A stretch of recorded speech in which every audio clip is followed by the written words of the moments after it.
Ika-21 Kabanata. Ang matagumpay na pagpasok ni Jesus sa Jerusalem. Malapit na sina Jesus sa Jerusalem. Pagdating nila sa nayon ng Bethfage, na nasa bundok ng mga Olibo, pinauna ni Jesus ang dalawa niyang tagasunod at sinabi, "Pumunta kayo sa susunod na nayon. Makikita ninyo roon ang isang asno na nakatali, kasama ang bisiro nito. Kalagan ninyo ang mga ito at dalhin dito sa akin. Kapag may sumita sa inyo, sabihin ninyong kailangan ng Panginoon, at hahayaan na niya kayo." Nangyari ito upang matupad ang sinasabi ng propeta. "Sabihin ninyo sa mga naninirahan sa Sion na paparating na ang kanilang hari. Mapagpakumbaba siya at nakasakay sa asno, sa isang bisirong asno." Lumakad nga ang mga tagasunod at ginawa ang iniutos ni Jesus. Dinala nila ang asno at ang bisiro nito kay Jesus. Sinapinan nila ang mga ito ng kanilang mga balabal at sumakay si Jesus. Maraming tao ang naglatag ng kanilang mga balabal sa daan, at ang iba naman ay pumutol ng mga sanga ng kahoy at inilatag din sa daan. Ang mga tao sa unahan ni Jesus at ang mga nasa hulihan ay sumisigaw, "Purihin ang anak ni David! Pagpalain ang dumarating sa pangalan ng Panginoon! Purihin ang Diyos!" Nang pumasok si Jesus sa Jerusalem, nagkagulo ang buong lungsod at nagtanungan ng mga tao, "Sino ang taong iyan?" Sumagot ang mga kasama ni Jesus, "Siya ang propetang si Jesus na taga Nazaret, na sakop ng Galilea." Ang pagmamalasakit ni Jesus sa templo. Pumunta si Jesus sa templo at itinaboy niya ang mga nagtitinda at namimili roon. Itinaob niya ang mga mesa ng mga nagpapalit ng pera at ang mga upuan ng mga nagtitinda ng mga kalapating inihahandog sa templo. Sinabi niya sa kanila, "Sinasabi ng Diyos sa kasulatan, ang bahay ko ay bahay panalanginan, pero ginawa ninyong pugad ng mga tulisan." May mga bulag at pilay na lumapit kay Jesus doon sa templo, at pinagaling niya silang lahat. Nagalit ang mga namamahalang pari at mga tagapagturo ng kautusan nang makita nila ang mga himalang ginawa ni Jesus at nang marinig nila ang mga batang sumisigaw doon sa templo ng, "Purihin ang anak ni David." Sinabi nila kay Jesus, "Naririnig mo ba ang sinasabi nila?" Sumagot si Jesus, "Oo, hindi ba ninyo nabasa ang sinabi sa kasulatan na kahit ang maliliit na bata ay tinuruan ng Diyos na magpuri sa Kanya?" Pagkatapos, iniwan sila ni Jesus. Lumabas siya ng lungsod at nagpunta sa Betania, at doon siya nagpalipas ng gabi. Isinumpa ni Jesus ang puno ng igos. Kinaumagahan, nang pabalik na sina Jesus sa lungsod ng Jerusalem, nagutom siya. May nakita siyang puno ng igos sa tabi ng daan, kaya nilapitan niya ito. Pero wala siyang nakitang bunga kundi puro mga dahon.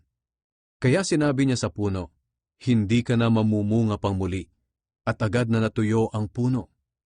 Namangha ang mga tagasunod ni Jesus nang makita nila iyon. Sinabi nila, "Paanong natuyo kaagad ang puno?" Sumagot si Jesus, "Sinasabi ko sa inyo ang totoo.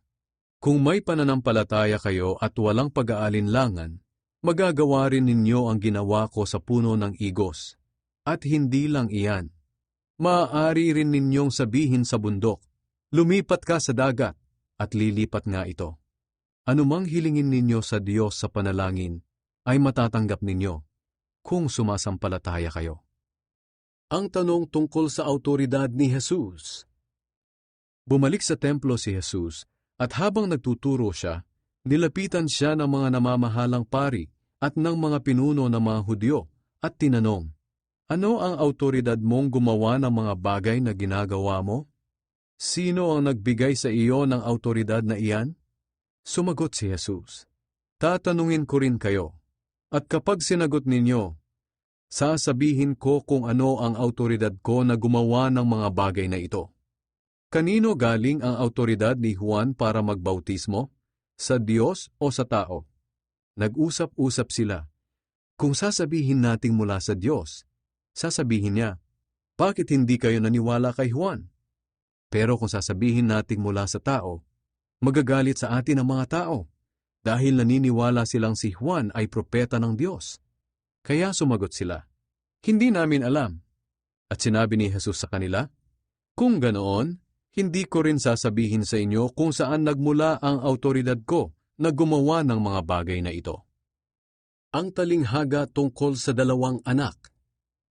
Sinabi pa ni Jesus sa kanila, "Ano sa palagay ninyo ang kahulugan ng talinghagang ito?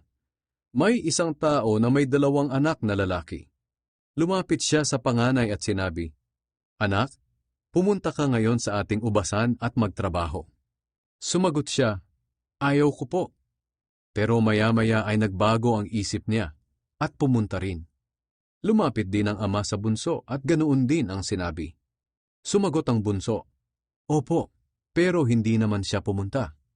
Sino ngayon sa dalawa ang sumunod sa kalooban ng kanilang ama? Sumagot sila, 'Ang panganay.' Sinabi ni Jesus sa kanila, 'Sinasabi ko sa inyo ang totoo. Ang mga maniningil ng buwis at ang mga babaeng bayaran ay nauuna pa sa inyo na mapabilang sa kaharian ng Diyos. Sapagkat dumating sa inyo si Juan na tagapagbautismo at itinuro sa inyo ang tamang daan sa matuwid na pamumuhay. Pero hindi kayo naniwala. Pero ang mga maniningil ng buwis at ang mga babaeng bayaran ay naniwala sa kanya. At kahit na nakita ninyo ito, hindi pa rin kayo nagsisi sa mga kasalanan ninyo at naniwala sa kanya." Ang talinghaga tungkol sa masasamang magsasaka. Muling nagsalita si Jesus sa kanila, "Makinig kayo sa isa pang talinghaga. May isang taong may bukid na pinataniman niya ng ubas. Pinabakuran niya ito at nagpagawa ng pisaan ng ubas. Nagtayo rin siya ng isang bantayang tore. At pagkatapos ay pinaupahan niya ang kaniyang ubasan sa mga magsasaka at pumunta sa malayong lugar. Nang panahon na ng pamimitas ng ubas, pinapunta niya ang kanyang mga alipin sa mga magsasakang umuupa sa ubasan niya para kunin ang kanyang parte. Pero sinunggaban ng mga magsasaka ang mga alipin, binugbog nila ang isa, pinatay ang isa at binato naman ang isa pa. Nagsugo ulit ang may-ari ng mas maraming alipin, at ganoon din ang ginawa ng mga magsasaka sa kanila. Nang bandang huli, pinapunta ng may-ari ang kanyang anak. Ang akala niya ay igagalang nila ito. Pero nang makita ng mga magsasaka ang anak ng may-ari, sinabi nila, "Narito na ang tagapagmana. Hali kayo, patayin natin siya para mapasa atin ang lupang mamanahin niya." Kaya sinunggaban nila ang anak, dinala sa labas ng ubasan at pinatay. Pagkatapos nagtanong si Jesus, "Ano kaya ang gagawin ng may-ari sa mga magsasakang iyon sa kaniyang pagbabalik?" Sumagot ang mga tao, "Tiyak na papatayin niya ang masasamang taong iyon, at pauupahan niya ang kanyang ubasan sa ibang magsasakang magbibigay sa kanya ng parte niya sa bawat panahon ng pamimitas." Sinabi sa kanila ni Jesus, "Hindi ba ninyo nabasa ang talatang ito sa kasulatan? Ang batong tinanggihan ng mga tagapagtayo ng bahay ang siyang naging batong pundasyon. Gawa ito ng Panginoon at kahanga-hanga ito sa atin. Kaya tandaan ninyo, hindi na kayo ang paghaharian ng Diyos, kundi ang mga taong sumusunod sa kanyang kalooban. Ang sinumang mahulog sa batong ito ay magkakabali-bali, ngunit ang mahulugan nito ay madudurog." Nang marinig ng mga namamahalang pari at ng mga Pariseyo ang talinghagang iyon, alam nilang sila ang tinutukoy ni Jesus. Kaya gusto nilang dakpin si Jesus, pero natatakot sila sa mga tao na naniniwalang si Jesus ay isang propeta.